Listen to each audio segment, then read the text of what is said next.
الحمد لله رب العالمين نحمده ونستعينه ونستهديه ونستغفره ونعوذ بالله من شرور أنفسنا وسيئات أعمالنا إنه من يهده الله فلا مضل له ومن يضلل فلا هادي له وأشهد أن لا إله إلا الله وحده لا شريك له وأشهد أن محمدا عبده ورسوله صلى الله وسلم وبارك عليه وعلى آله وأصحابه ومن اهتدى بهديه واستنى بسنته إلى يوم الدين.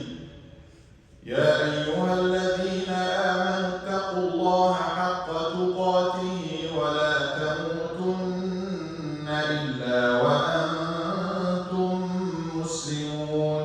اللهم أحينا مسلمين وتوفنا مسلمين وألحقنا بالصالحين برحمتك يا أرحم الراحمين. أما بعد.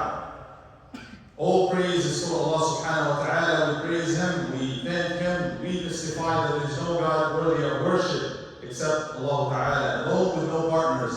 We testify that Muhammad sallallahu alayhi wa sallam is the seal of all the prophets and messengers, sent to the guidance of the worlds, to take people out of darkness to light with the permission of the Lord. O Allah, shower your peace and blessings and mercy upon the soul of our Prophet Muhammad sallallahu alayhi wa sallam and everybody who follows on the righteous path until the day of judgment. Ameen. History is a mirror that reflects for any nation the way to go through the past. A nation with no history will have no present or future. From time to time we need to learn our history and focus on our history and learn the lessons that should push us forward. And this Ummah al-Muslimin, Muslims, we have a great history, very rich history that's full of all kinds of lessons. This Ummah has passed through مآزق ومصاعب ومشاكل وكذلك انتصارات وافتخارات. We as Ummah, as Muslims, as a nation, since the Prophet ﷺ and on, we have gone through a lot of difficulties and challenges, problems of all kinds. And we had many moments of successes and victory and many bright spots that we look back at and we should remember, so we move forward. Every time the Ummah is taking a decline, Allah Azza wa Jalla sends a group of people or a person to get them back, a leader to take them back to the right path. And we are right now in one of those not so bright moments. We see the situation of Muslims. We see Muslims being killed. We see the whole world against Muslims. This is the war. It's against Islam and Muslims. And we see how foolish we are as Muslims, as Ummah in general.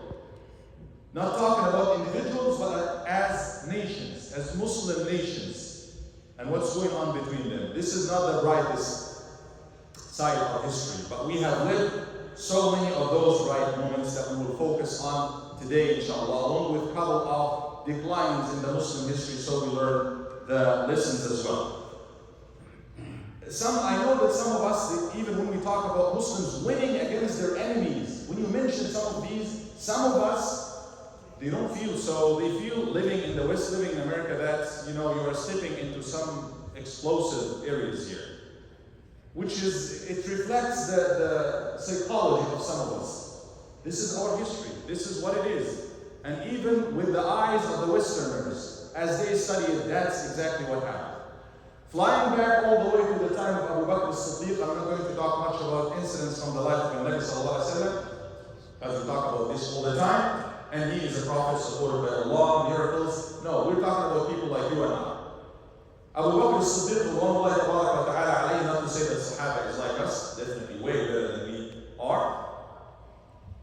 When the Romans were defeated at the time of the Nabi sallallahu alaihi wasallam, they prepared a huge army to go and sweep those Muslims in Arabia. For 3 days he's thinking, what should they do?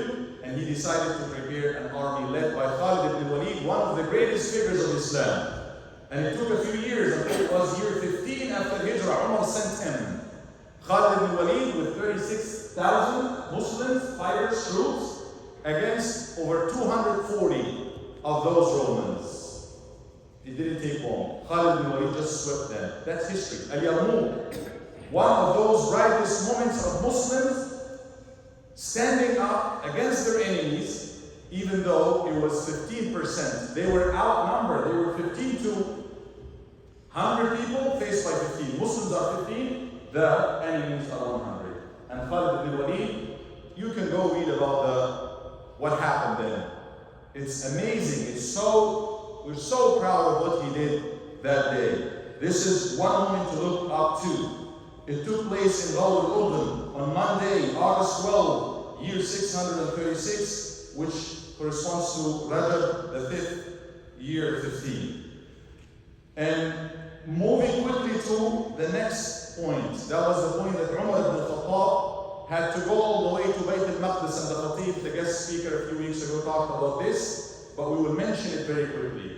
He went in the most humble form, being the Khalifa of the Muslims, to receive the keys of Bayt al-Maqdis al-Quds. And Abu Ubaidah, his friend, is telling him, is this how you go meet with them? You are the one taking the lead. You're pulling the mount, the donkey or the mule of your servant just because it's your turn, and this is the kind of clothes that you have. He said, if anyone else would say, like, I would have punished him. نحن قوم أعزنا الله بالإسلام. We are a group of people that Allah gave honor because of Islam. We're not a'izza because of our clothes and how we look at what impression do we make with others. We are honored because of this Islam. If we are to seek izzah, dignity anywhere else, Allah will humiliate us. That is something, this is a moment that we have to stop at and reflect upon those words of Sayyidina Umar radiallahu ta'ala anhu. With the Yarmouk, the whole Sham, Syria, Palestine, the whole area was open to Khalid ibn Walid and the Muslims, Hims and what's beyond. And a few years later, Khalid ibn Walid went east to Al-Iraq, and Hormuz was the leader. And he was so arrogant, he brought everything he got. He brought the gold, the silver, the pearls, the fanciest of mounts, with so many people, 100,000. 100,000 of those strong fighters. And usually the army or the war would begin with some fencing. The leader from here should meet the leader from here. Khalid bin Walid, it took him just a few minutes to literally bury him alive under his feet. And he swept the whole Iraq. The whole Iraq. And he sent him a message first. We could be at peace. These are the terms, or whatever you like. He said, no, we do war. And he came to Khalid bin Walid, who had to finish him. Moving to the east, Sa'd ibn Abi Waqqas, Qadisiyya. He went all the way to Persia, the border of Persia. And he sent one soldier. But you will see how a regular soldier would speak to the kings of other nations. He is the king. He speaks better than the king, Rib'i ibn Amir. And he went all the way to where the king is, with his throne and gold and silk everywhere and gold everywhere. And he was just stepping over everything and looking up to the king and give him the message. And the king was so amazed. What are you? He didn't even say, who are you? He said, what are you? Like, you guys, what are you? And then he introduced himself and the Muslims. قال نحن قوم, we are a group of people that Allah, God sent us. لنخرج العباد, to take the slaves, the servants, the people, out of slavery to people to be slaves to Allah. We are sent by God to, in other words, liberate people from slavery to others to the servitude of God. نحن قوم ابتعثنا الله لنخرج العباد من عبادة العباد إلى عبادة رب العباد ومن ضيق الدنيا إلى سعة الآخرة, from the constraints and narrowness of this life to the vastness of the Akhirah, of the hereafter. Moving forward to another bright moment. And the rest is history. The Muslims will take the whole Persia with no effort, even though they were still way outnumbered. Harun al-Rashid, during his time, the Abbasid Khalifa. And one woman, at this time, Muslims and Romans were somehow no war.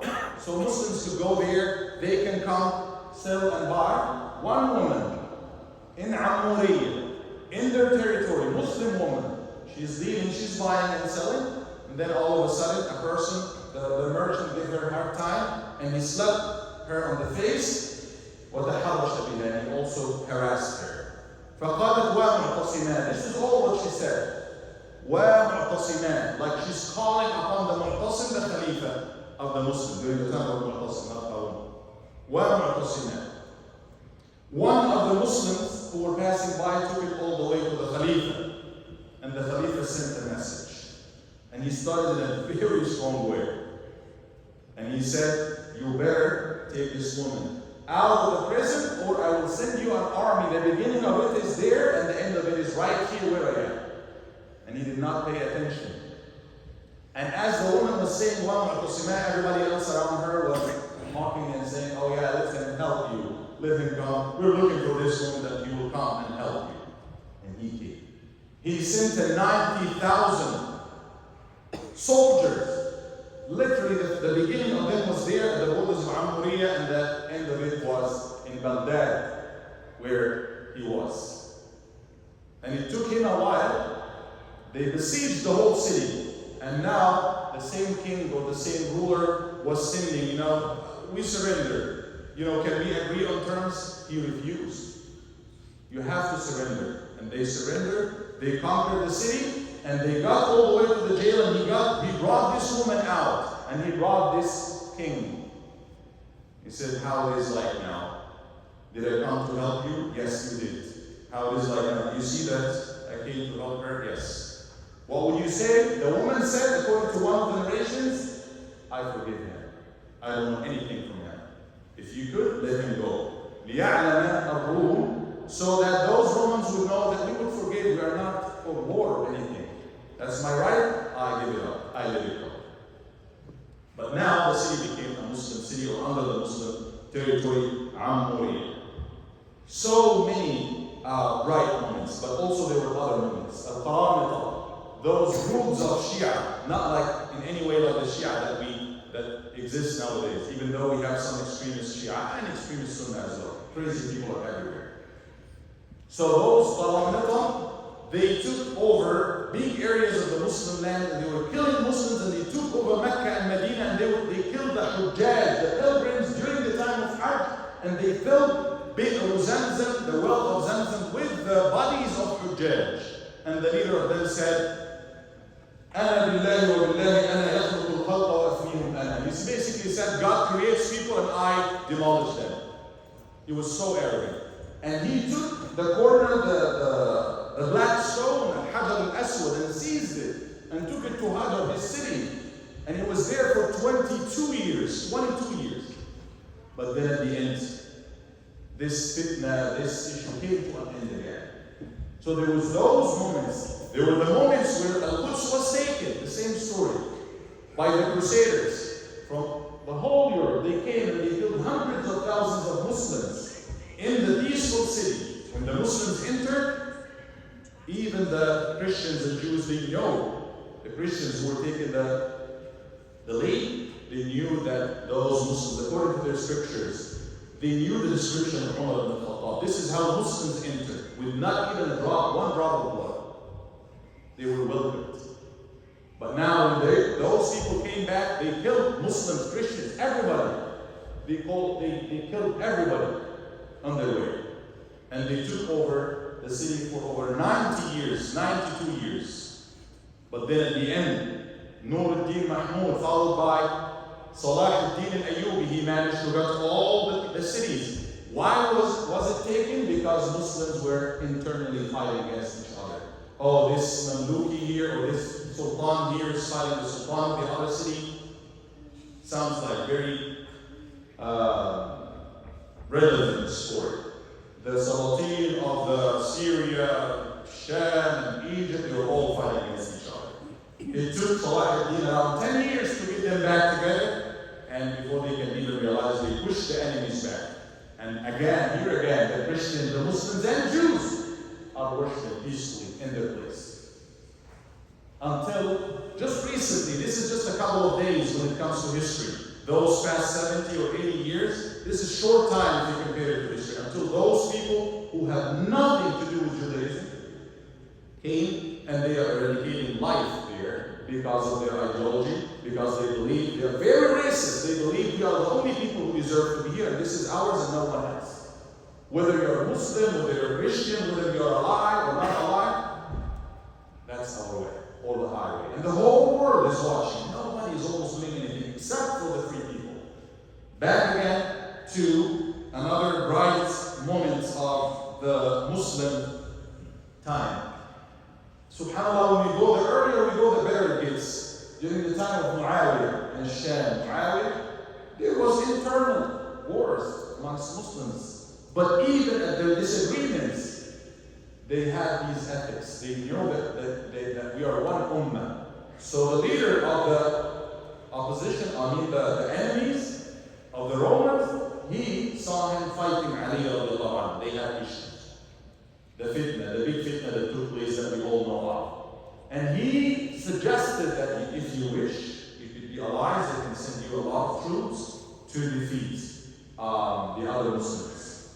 And he sent him again a very, very strong message, calling him the worst of names, and he said, there's just a little issue between me and my cousin. It's soon that me and my cousin, we will fix it. You don't get in there. And after I get done with it, I'll send you an army. Saying almost the same sentence. An army, the beginning of it is there at your city and the end of it is here. Get out of it. We are fixing some issues here inside. And sometime after that, the Mongolians and Tatars who came from the Far East, and they swept the whole world, and we talked about this in detail. They swept most of the Muslim lands, including Baghdad. They came all the way, and then at the borders of Egypt, it was again Sayfuddin Qutuz. Muslims managed to get together, the Palestinians, and then another troops from Sham, from the Syria, they all got together and they finished it. They pushed them back. All Muslims are united, subhanAllah, and it usually happens after we are not united, after internal problems. And then we realize that we need to get together, and then Allah Azza wa Jalla sent victory like happened in Ayn Jalut, as we read in the history.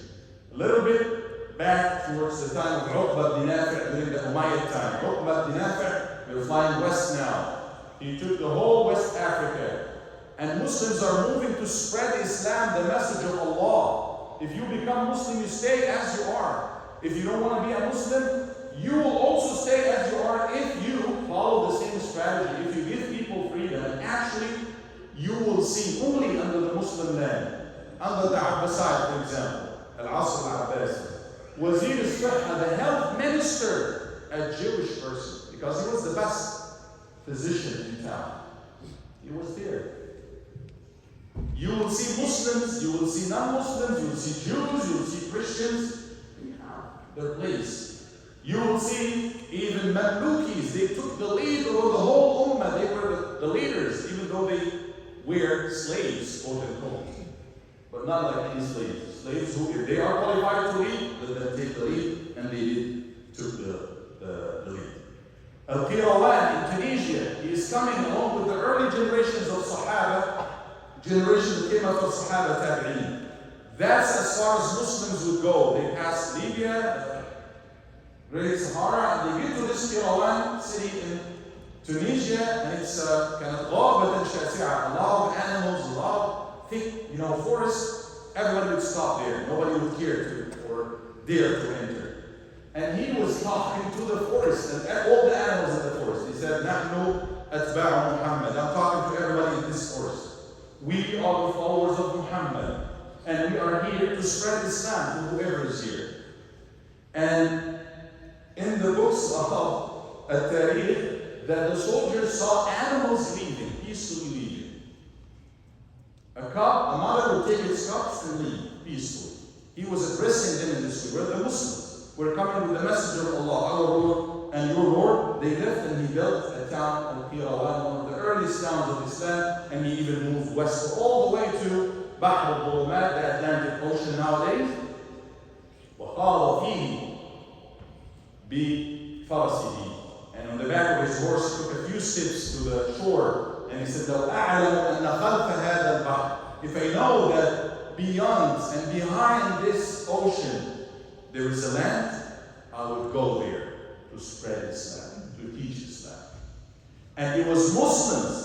They passed to the other side through Gibraltar, Jabal Tariq, named after Tariq ibn Ziyad.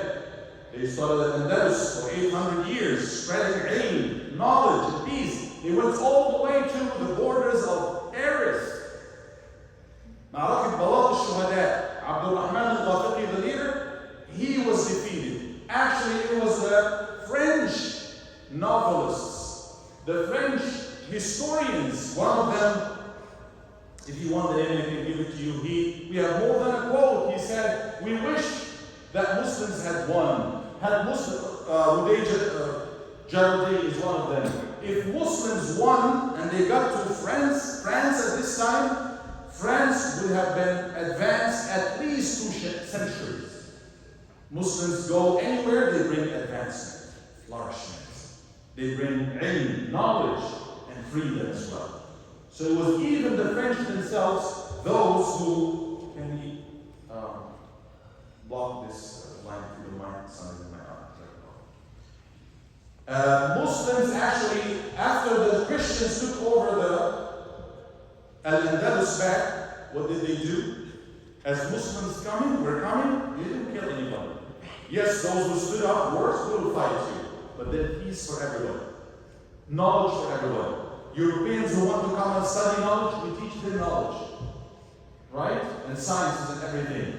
But the Christians are taking back, or the Europeans are taking back, Inquisition. Killing until nowadays. They're still having the way that they torture anybody who dare to say or still have their names as a Muslim name.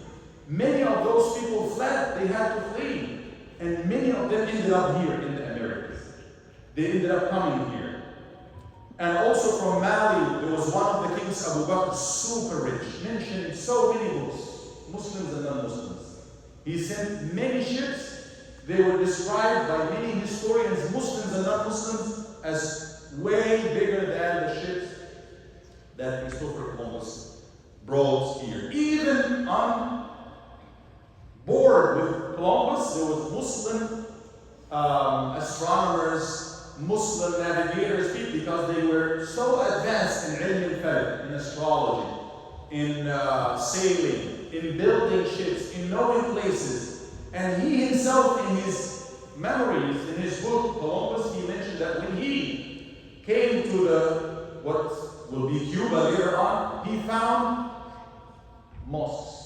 He found minarets. He was fully aware of them because he came from Spain, and this area were so many mosques. He found Muslims there. And many, historians would refer to Muslims being here due to Muslim names at the birth of independence. There were Muslim names, Muhammad and such, Muslim names. Red Indians, as they call them, indigenous Americans. Muslims who came from Africa, they mixed with them, and they lived with them, and there is still many traces of the Arabic language in their language, according to many research, some of them are in Harvard. So Muslims, wherever you go, wherever they went to Central Asia, okay, but the Muslim, we did not talk much about this, and he went all the way to China, and he intended to go to China, and he said, if I know, what's the next, territory? They said, China, this is huge. He said, I will go there, and I will sit on this land, and I will take this land there. When the emperor of China, being so smart, knew about that, he sent him some dust, some soil, and he sent a lot of gifts, and he sent his own children, asking for peace. Yeah, if you want, I know that you swear that you have to sit on the land, here is some dust you can do. And he did it. He said, okay, you are not looking for war, I'm not going to go to war against you. Peace, that's what Muslims, ever since the time of the Prophet, in the Quran, if the opposite group asks for peace, give them peace. We don't spark for them. This is old history, and so many incidents we read in history. And then, what about the current time? October 6th, not October 7th. This is a history that many of us, including Muslims and Middle Easterns, they don't know much about. Egypt and Syria. They fought back against the Zionists, who took the lands of Egyptians. This is our land here. Just as they did with the Palestinians and Jordanians and Syrians. And they managed to push them back. October 6th, Anwar Sadat was the leader. Read a little bit about that. With almost no support from nobody, they managed to come together. And those same countries, Saudi Arabia, regardless of what's happening right now, in everywhere, King Faisal, he decided to stop giving the oil to the West. And that caused harm in here. Our seniors can talk to us here. For years, they had to line up at gas stations. We're not saying this is good to do, but if you are waging war against me and taking my land and I have this weapon, I would use it. And that's probably what caused all of this pushback, and we have to control these areas more than we do from the West in general. We all know this. But these are times that we have to be proud of. We pushed them back. They were supported by the most advanced weapons and flights and fighters. And they used to teach us in the college, they give us a little bit of, the Egyptians were fighting with weapons from back in the 30s. Literally, they have to be in the garbage. They brought them back, and they had to refix them, and they managed to, because it wasn't Allah, and they were saying Allah, and they stood up. So these moments are also there, that we have to look up to, so we can get back on our feet as Muslims. For 1 year now, we're talking about little kids being torn apart in Gaza. And now we're talking about another country, Lebanon, they're just sweeping it. Problem, Syria, they just swept it. No care whatsoever.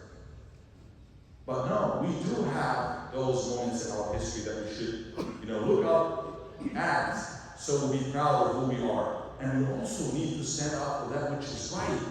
Because America is the greatest nation existing right now. And unless we stand up for that which is good here in this country, and we leave it for those who wanted to use it as a tool, because it's being used as a tool now for injustice, as we see. Unconditional support of the killing machine taking place here. That shouldn't happen.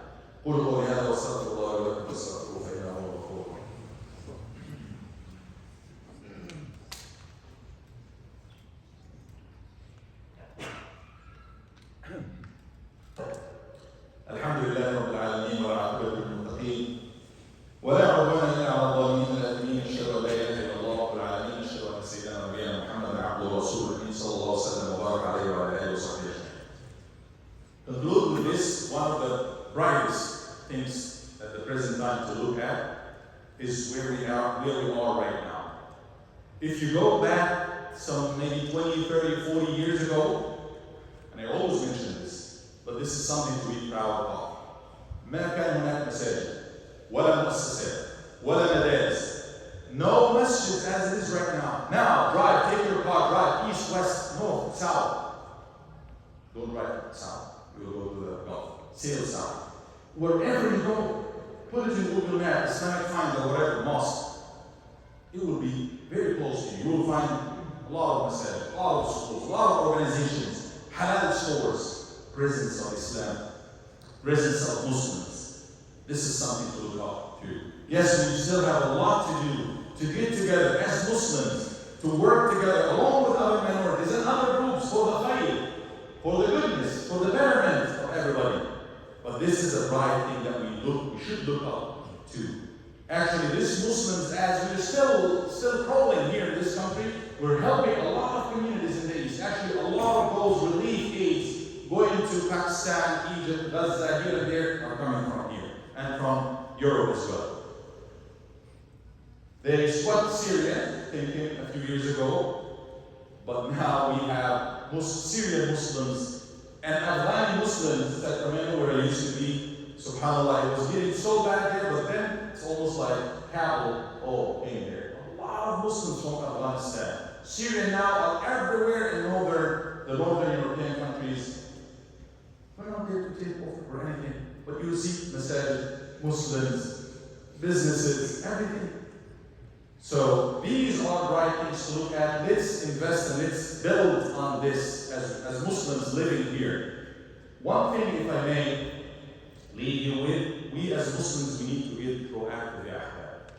Nashab, many of us are immigrants, and I myself am an immigrant, and I understand the psychology of an immigrant. You know, we need to be part of what's going on here. If you are not registered to vote, go ahead and register to vote. Yes, I know it's a big game. I totally understand it. But you have to be part of this game. You have to get there. Your vote counts. Majority of people who win locally here and elsewhere, it's by a fraction of a few. Wallahi, one Jum'ah like this would make all the difference. A few hundred votes. And sometimes in the local elections, it's just a few votes could make all the difference. We need to register to vote and go. And yes and no, I'm telling you, both of these guys running, we should be ashamed of. If this is the best that America has to offer as leaders, no, at all. But we have to get there. We have to be proactive. We have to let our voice be heard. Stand up, do what you can. And we need to also talk about things like that we can make a difference, inshallah, only if we stand up. You know, one other thing is to just follow the very common sense of us coming to the masjid here, coming to the house of Allah. We are here to respect the rules, not to break the rules. We don't come here, yes, it's our home, but we don't get chaotic as we get to the masjid. Chaos is everywhere. Nobody cares about any rules. That is one step that we can do to reorganize our life. And in our masjid, at our homes, let's come back to the topic of Khalid and Walid and Umar. You want us to go back to go and fight? No. Nobody of us here is going to fight. This is not an army or civil people, but you can make a change in your own house. You can respect your family. You can lead your family to the right way. You sisters can respect who you are as a Muslimah and take the lead in your family. Do something, you know, do the little thing that you're supposed to do. If everybody does this, we will all rise. Allah Azza wa Jalla will see this, and Allah la yughayyiru ma biqawmin hatta yughayyiru ma bi anfusihim. Allah does not change the condition of people until they themselves change. We need to change. So let's work towards this change, inshallah. Looking at those bright moments in our life, looking at our youth. Most of the people attending here are youth, younger generations. Those generations, you will lead the future, inshallah. So let's have this hope and amal in Allah subhanahu wa ta'ala. The condition will change, but we need to have one brick, or one word, one good word, one good little action that we can add to the community. If we cannot even do that, do not add anything destructive. Do not add anything to take us back. Remain neutral if you can. And that's generally in the life of Muslims in general. نسأل الله عز وجل نصر الإسلام وعز المسلمين. اللهم صل على رب العالمين. اللهم خذ بأيدينا وأوصينا إليك أخذ الكرام عليك يا أرحم الراحمين. Allah, show us the path, show us the way, give us direction, give us the way to go the right way, Ya Rabb al-Alameen. اللهم انصر الإسلام وعز المسلمين. اللهم انصر الإسلام وعز المسلمين. اللهم ألف بين قلوب المسلمين يا أرحم الراحمين. اللهم ألف بين قلوب المسلمين. اللهم اغفر للمسلمين والمسلمات والمؤمنين والمؤمنات الأحياء منهم والأموات إنك يا مولانا سميع قريب مجيب الدعوات. اللهم ارحمنا وأنت أرحم الراحمين. اللهم تب علينا يا تواب يا رحيم.